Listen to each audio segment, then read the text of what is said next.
Mesdames, Messieurs, bonjour. Bonjour à tous. Je suis Élisée Yonta, analyste financier et économiste, mais également professeur de finance. Et je fais une vidéo qui s'intitule Quel bilan pour le général Assimi Goïta à la tête du Mali? Voilà. Ne vous attendez certainement pas à ce que je dise des choses négatives ici. Ce dirais je le fais parce qu'on voit bien qu'il y a une guerre informationnelle qui est comme un drone sur la tête des Maliens et tout est bon pour salir le Mali. Il y a une campagne de désinformation. La seule chose que je regrette, c'est que je ne sache pas parler Bambara. Peut-être que mon ami Abdoul Niang va me montrer comment on parle Bambara ou je ne sais pas si dans cette chaîne, vous avez la possibilité de traduire ce qui est dit dans votre langue. Donc, si vous pouvez traduire, il y a plusieurs langues africaines là, le Haoussa, etc. S'il y a certainement le Bambara, donc vous pouvez traduire en Bambara, écoutez ce que je vais dire. Je vais dire qu'on fait face en ce moment à une guerre informationnelle d'une ampleur que je n'ai jamais vue. Peut-être c'est quand Laurent Gbagbo était président à la Côte d'Ivoire, il a connu ça. Mais il y a une guerre informationnelle pas possible. Mais nous sommes là aussi pour soit encadrer les plus jeunes, mais soit aussi pour faire des directs comme celui-là de temps en temps, pour essayer d'éclairer la mémoire. Déjà, je remercie beaucoup de Maliens qui nous ont écrit pour nous féliciter pour tout ce que nous avons dit en la mémoire du général Sadio Camara. Je leur dis merci. On n'a pas pu faire plus.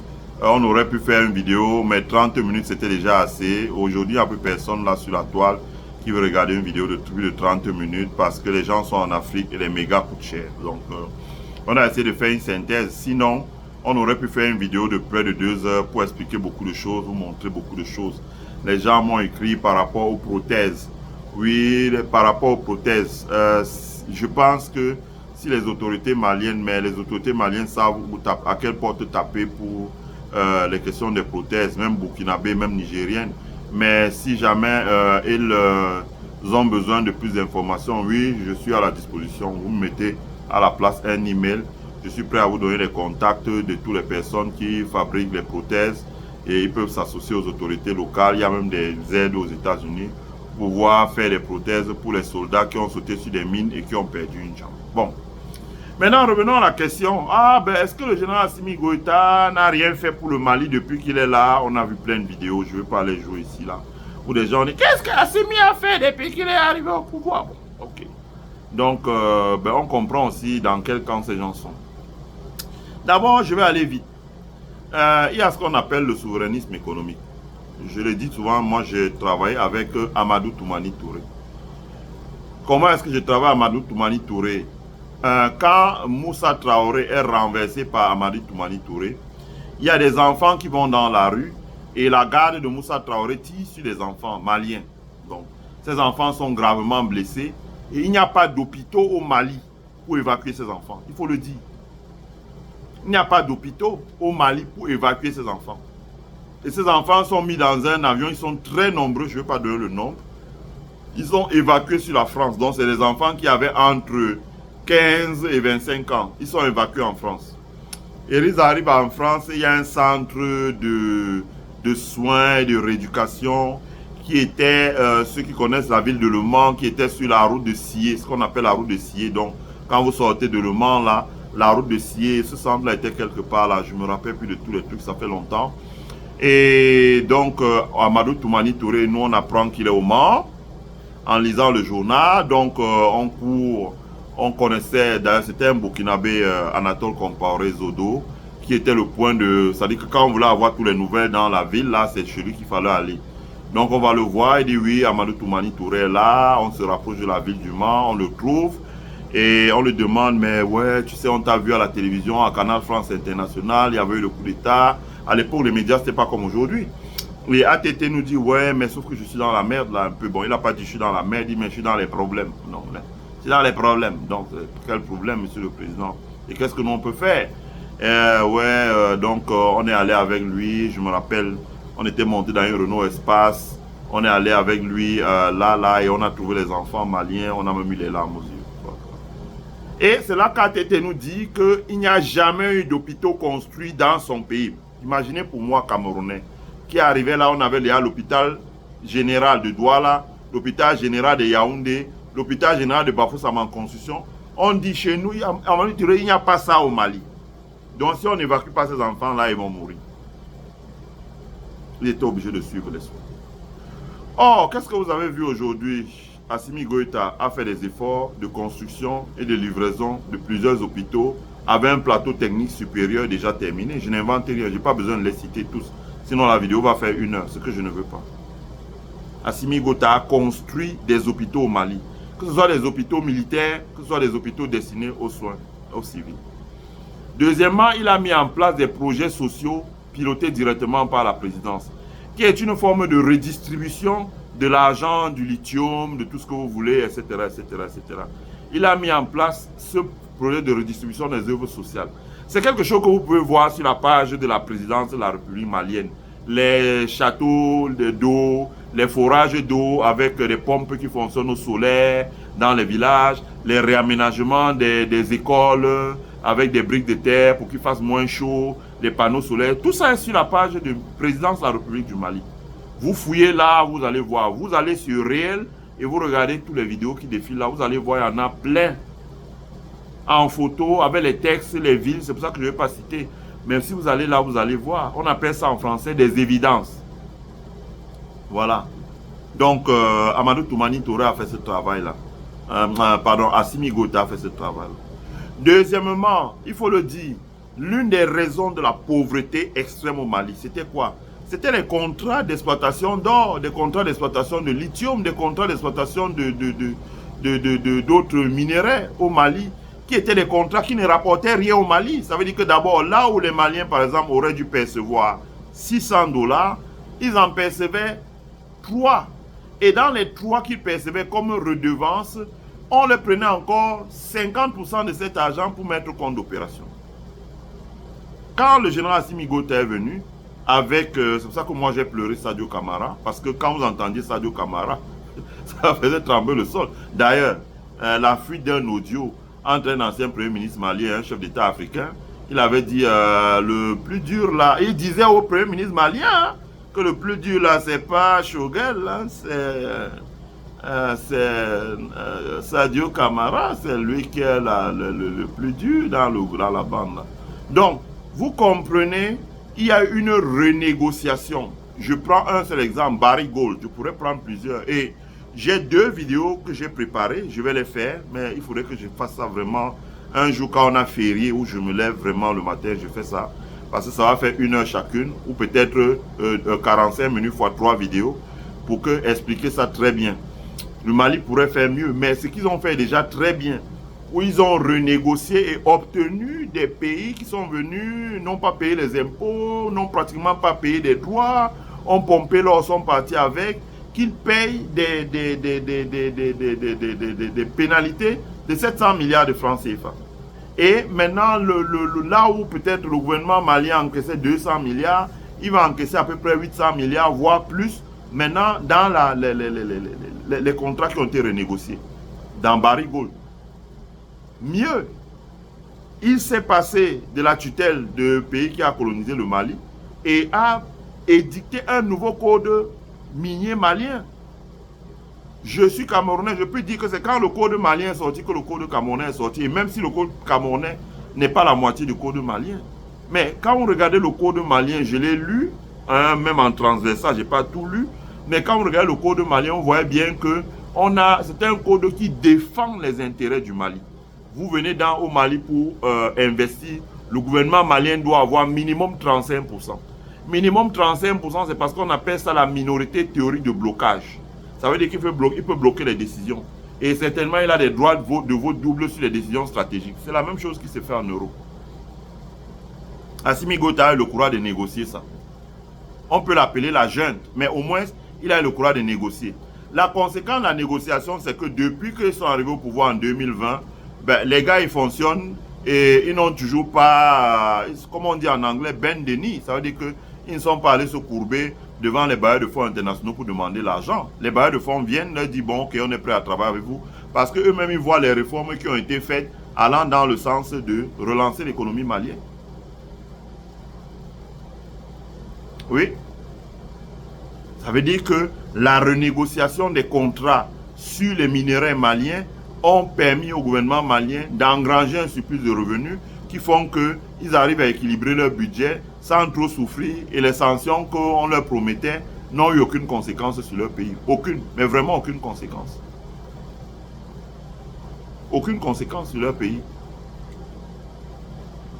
C'est clair, il faut le dire. Donc, il faut le dire. Deuxièmement, on voit bien, quand ils sont arrivés au pouvoir, la question de la sécurité. Pourquoi ils arrivent au pouvoir? Le Mali n'avait plus d'armée. Les bandes armées contrôlaient 80% du territoire malien. Le Mali ne tenait plus que sur 20%. C'était grave. C'était grave. Qu'est-ce qu'ils ont fait? Ils ont reconstruit une armée. Moi, quand j'ai jamais regardé ces images-là, vraiment, j'ai pu les voir parce que c'est incorporé dans certaines vidéos. Souvent, tu es obligé de tout regarder. Où quelqu'un entraîne les soldats maliens avec les morceaux de bois. Morceaux de bois. Nous, on a été dans les garnisons militaires, on avait des oncles qui étaient colonels. On voyait comment dans les garnisons militaires, les soldats camerounais étaient bien équipés. Ils faisaient la marche commando. Ce qu'on appelle la marche commando. Donc avec un sac, des armes, même si c'est déchargé, il fait la marche commando. Quand on voit les soldats maliens, on entraîne avec un morceau de bois, on dit prends ça, tu fais toto. Vous imaginez? C'est l'humiliation. Et que le fait qu'on fasse leak, comme on dit en anglais, fuiter ces vidéos-là, c'est pour vous humilier. Donc quand vous avez vu le dernier défilé militaire qu'il y a eu au Mali, où moi j'ai vu Sadio Camara arriver avec le poing fermé, c'est parce qu'il y avait un peu de stress, de la tension. Assimi Gota pareil, c'est parce qu'ils allaient délivrer, comme on dit en anglais, délivrer au monde quelque chose de nouveau. Et on a vu l'armée malienne, les unités, l'habillement, etc., etc. L'armée malienne qui a commencé à produire ses chaussures, ses vêtements. Je rappelle que cette semaine, qui s'achève là, qui s'achève demain, dimanche là, le ministre camerounais de la Défense est allé inaugurer une unité, a posé la première pierre de la construction d'une unité qui va coudre les tenues, les chaussures, etc., etc., pour l'armée et la police. Ça fait des années, les vidéos existent ici sur la chaîne, que nous on a dit ça au Cameroun, on nous traitait de fous. La raison pour laquelle ils l'ont fait au Cameroun, c'est pas compliqué. C'est parce qu'ils ont vu comment le Mali l'a fait. Le Burkina Faso a emboîté le pas au Mali. Et à partir du moment où le Burkina Faso a emboîté le pas au Mali, c'est devenu une honte au Cameroun.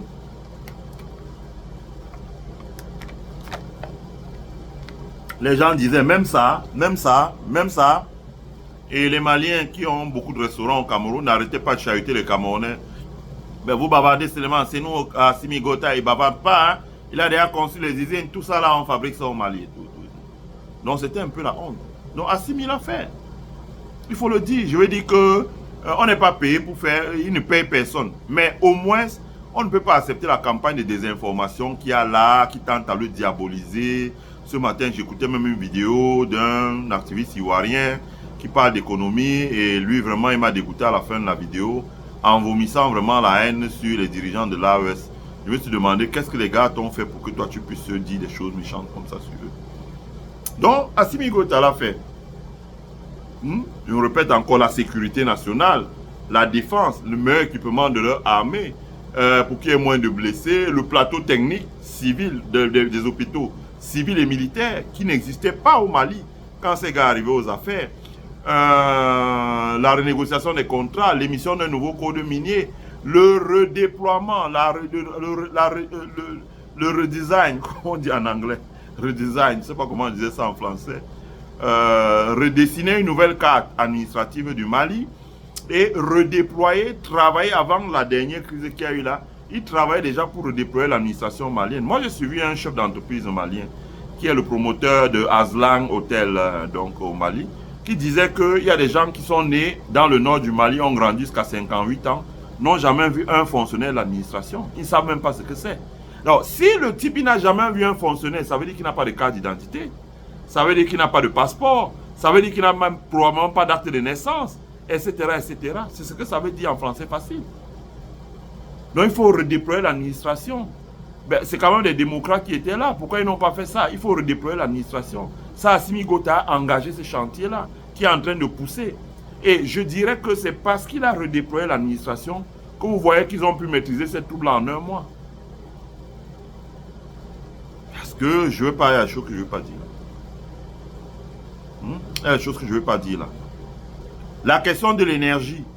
Le Mali n'avait pas d'énergie, les délestages. Je ne dis pas que les délestages sont finis.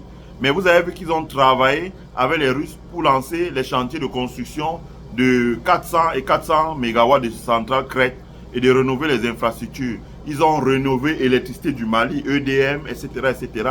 Ils ont fait beaucoup de choses, moderniser, commencer la modernisation des circuits, etc. Curer les drains à Bamako pour qu'il n'y ait plus d'inondations. Rappelez-vous en saison de pluie comment les gens mouraient à Bamako. On ne voit plus de vidéos de ce genre-là parce qu'ils ont curé les drains, ils ont ouvert pour que l'eau circule et ils ont mis en place la question de l'énergie. C'est important. Je ne dis pas qu'il n'y a pas de délaissage à Bamako, mais il y a l'électricité. Et quand vous allez à Bamako, que vous comparez peut-être Bamako à Yaoundé, Bamako c'est une ville propre. Vous avez le centre-ville de Bamako, c'est propre, la circulation, les gens circulent. Donc il y a une campagne de diabolisation d'Assimi Goïta qui n'a pas de nom. Deuxièmement, il a relancé des programmes dans l'agriculture. Parce que comme ils ont l'accord avec les Russes leur ont dit, bon voilà, nous vous donnons, je crois c'est 50 000 tonnes d'urée, donc de phytosanitaire, d'engrais, tout ça. Et ils ont la possibilité d'acheter le supplément en prix très bonifié, donc pratiquement 50% moins cher. Le Mali était déjà en train de relancer l'agriculture. Moi j'ai regardé un activiste français, un vert, un écologiste, qui a travaillé avec Thomas Sankara, Yannick, un Français là, vous pouvez regarder sur la page, beaucoup de gens. C'est moi qui avais commencé à partager massivement ses publications et les gens se sont abonnés aujourd'hui, il est à 150 000 alors qu'il était à 3 000 abonnés. Et c'est intéressant d'écouter les gens comme ça. Donc, ils vous disent qu'il y a une vidéo sur son mur, j'ai regardé, d'un de ses collègues qui est déjà décédé, mais il a reposté la vidéo qui dit que quand ils arrivaient à Gao, ou à même pas, c'est-à-dire que quand ils remontaient jusqu'au milieu du Mali, là où c'est Gao, Tombouctou, il n'y avait même plus, les gens n'avaient jamais entendu parler des céréales, c'était terrible. Il n'y avait pas d'agriculture. Or, depuis qu'Assimi Goïta est lancé, est arrivé, il a changé son ministre de l'Agriculture, je crois bien, et ils ont commencé à redéployer la production agricole, l'élevage sur le territoire malien. Je dis ça, vous le voyez. Ce qui est bien aujourd'hui, c'est que je n'ai pas besoin de vivre à Bamako pour savoir ce qui s'y passe. Et je peux même savoir mieux que les gens qui vivent au Mali ce qui s'y passe. La seule différence, c'est que, ayant la connectivité Internet, je lis beaucoup sur les pages du ministère des Affaires étrangères malien, ministère de l'Industrie, ministère de l'Économie, ministère de l'Agriculture, le ministère de la Sécurité intérieure, la Défense, etc., etc. La présidente de la République malienne, moi je lis. Je ne peux pas passer une semaine sans lire ce qui est écrit sur la présidente de la République malienne. Et quand vous lisez les comptes rendus, vous regardez les vidéos, rapidement vous avez une idée de ce qui se passe. Vous regardez ORTM, vous écoutez Joliba FM, etc. Rapidement, vous, Nostalgie FM, Bamako, vous avez une idée de ce qui se passe dans le pays. Très rapidement. Donc, ce n'est pas comme au temps de ATT, où on était obligé de lui poser bombarder des questions pendant 2 heures, parce que bon, il avait besoin de notre soutien pour suivre les enfants. Là, il devait rentrer au Mali, et on était resté suivre les enfants. On lui a fait une interview pratiquement comme un oral de l'agrégation pendant 4 heures pour qu'il réponde aux questions. On dit, ah, ok, on va s'occuper de ça. Aujourd'hui, toutes les informations sont en ligne. La qualité de l'information. Hein, donc, voilà, et on peut regarder. Et moi, j'ai beaucoup apprécié le travail du journaliste malien Abdoul Niang. J'espère que je prononce bien son nom, Abdoulaye Niang.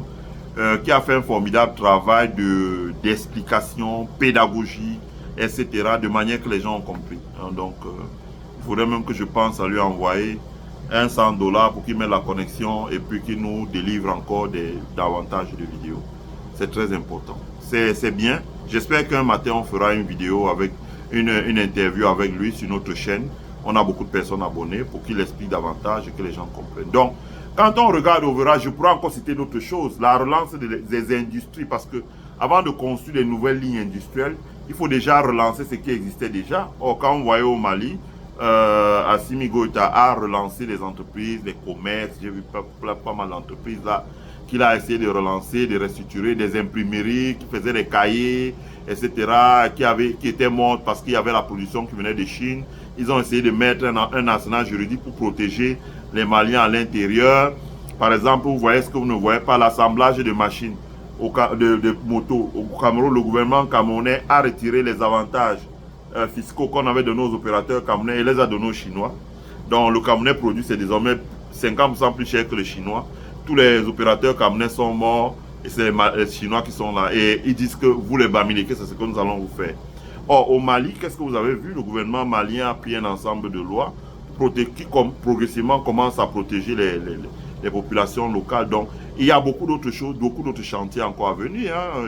Je vais faire une présentation pour parler de comment est-ce que le Mali peut moderniser le secteur de l'or. Certaines personnes m'ont dit, oui, mais il faut venir voir le président Assimi Goïta à Bamako, au Mali.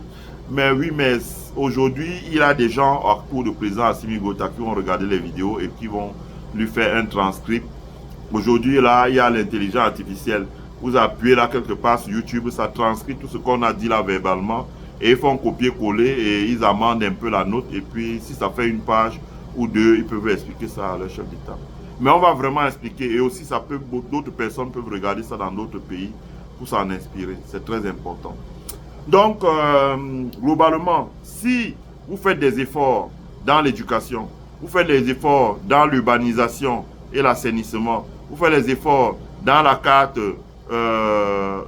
administrative pour redéployer l'administration, vous faites des efforts pour mieux équiper l'armée afin qu'elle puisse vraiment apporter la sécurité. Parce que quand il n'y a pas la sécurité, c'est grave. Si vous vivez dans un village, vous savez que les gens en armes peuvent entrer à tout moment et violer votre... Pardon, et se soulager sur votre femme devant vous. Et prendre vos animaux, prendre vos récoltes et vous tuer en partant, ben, vous êtes mal. Donc les gens vont s'entasser dans les villes et ça fait que les villes sont vraiment hyper peuplées. On a vu ça au Burkina Faso.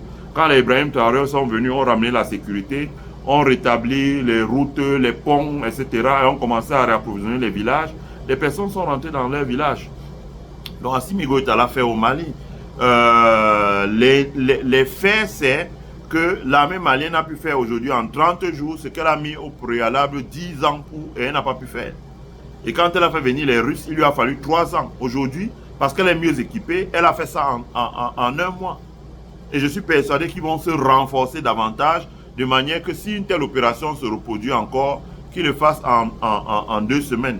Et même cette opération-là ne se reproduira pas parce que les pertes humaines, matérielles qu'ont subi l'ennemi font que si on recrute encore un mercenaire pour aller là-bas, lui-même, il va, je ne sais pas ceux qui ont regardé, Simple pour l'enfer. Lui-même, il sait qu'il va aller là-bas, là, il ne va pas s'en sortir. Donc, il y a ça. Hein? Il y a la relance de l'agriculture, il y a le relèvement du plateau technique, il y a une meilleure organisation de l'État, il y a l'autonomie financière de l'État du Mali qui ne dépend pas beaucoup des prêts étrangers. Donc, quand le calme va venir, ça va recommencer. Il y a la réhabilitation des routes, etc. Donc, quand ils vont mettre les choses en place, ils vont commencer à relancer la production industrielle à un autre niveau, dans le lithium, dans l'or, dans l'exploitation du gaz, dans l'exploitation du pétrole, dans l'industrie, dans l'agriculture, dans l'élevage. L'avantage compétitif du Mali, c'est la superficie du Mali. Voilà. Dans l'irrigation, quand ils auront fait l'irrigation, comme au Burkina Faso, où ils ont conçu plusieurs points d'eau, là, la difficulté, c'est qu'ils sont régulièrement attaqués dans les villages. Le pays est vaste. Mais on a vu aujourd'hui comment, à l'occasion de ça, j'ai vu le ministère des Affaires, de l'administration territoriale, de la sécurité intérieure, de la défense se sont réunis pour faire un meilleur maillage du territoire malien en termes de sécurité, de façon à ce que quand les personnes démarrent l'infiltration, ils puissent être stoppés net par l'armée malienne. Les camps militaires qu'ils ont conçus, les nouveaux camps militaires, le matériel de surveillance du territoire, etc., etc., etc. Donc, il y a beaucoup de choses qui ont été faites au Mali. Voilà. Donc, on ne peut pas présenter... Moi, j'ai regardé beaucoup de journaux français comme Le Figaro, que je lisais quand j'étais étudiant en France. Les choses qu'ils ont écrites là, je me demande si c'est les journalistes qui ont écrit ça, si c'est des ennemis du Mali, et quel est le degré de haine de ces gens pour qu'ils écrivent des articles comme ça dans les journaux, pour salir un pays. Je pense que nous, on est aussi là pour restituer la vérité. Nous sommes africains et les vidéos ici là sont regardées par beaucoup de personnes. Ici aux États-Unis, même des décideurs qui traduisent en anglais et regardent. Et je pense qu'on fait ces vidéos là d'abord pour apporter notre soutien à nos frères maliens, au peuple malien qui a beaucoup souffert. Ça a commencé quand même depuis 2000. Ça fait déjà 20 ans, 25 ans. Deuxièmement, on fait cette vidéo pour apporter notre soutien aux autorités de la transition. Parce qu'on voit comment ils se battent tous les jours malgré l'adversité qui est terrible et qui vient de partout. ils se battent. Et puis on leur dit, ne baissez pas les bras, hein, l'union sacrée, parce que aujourd'hui, et moi je l'ai vu dans beaucoup d'activistes ivoiriens le dire, sénégalais aussi, que écoutez, on est conscient que si la digue cède au Mali, si la digue cède au Burkina, si la digue cède au Niger, les mêmes gens-là ne vont pas s'arrêter là. Ils vont traverser, ils vont commencer à s'attaquer à la Côte d'Ivoire, au Ghana, au Sénégal, à la Guinée, etc., etc., etc. Si vous regardez les cartes ici aux États-Unis, la colonisation, ça a commencé comme ça. C'est venu par le nord de l'Afrique. Et à chaque fois qu'ils avaient vaincu les gens qui étaient en bas disaient, oh, ça ne nous concerne pas, ça arrivait sur eux. Ça arrivait sur eux. Donc, je pense que le travail que les Maliens, les Burkinabés et les Nigériens sont une sorte de zone tampon, parce que s'ils n'étaient pas là, la déferlante serait déjà arrivée sur nous. Donc, on leur témoigne notre solidarité, notre soutien. On leur souhaite beaucoup de courage, qu'ils ne baissent pas les bras, qu'ils aillent de Togo et on les soutiendra toujours. On les soutiendra toujours. Je ne veux pas dire comment on les soutient ici parce que vous devinez bien que s'ils ont des ennemis, ces ennemis vont entendre ce qui est fait et vont passer dessus pour pouvoir, comme avait chanté Manu Dibango, l'ennemi ne dort jamais, jamais, jamais, jamais. Voilà. Donc, beaucoup de courage à nos frères maliens, beaucoup de courage et je vous souhaite le meilleur, que les gens arrêtent de dire que le général Assimi Goïta n'a rien fait. On ne dit pas ça parce qu'on attend qu'il nous envoie l'argent. On ne dit pas ça pour le vénérer ou qu'on attend quelque chose. On dit ça parce que les Maliens, ce sont nos frères. Et que ce qu'on est en train de leur faire subir, ce n'est pas normal.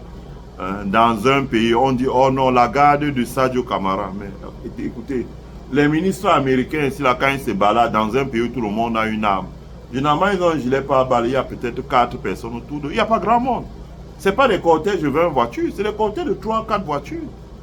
Bon, vous croyez bien que si quelqu'un vient là, il met une bombe pour faire sauter, il ne va pas mourir, il va mourir. Mais le problème, c'est qu'il y a les usages, il y a les codes. On ne tue pas un ministre de la Défense.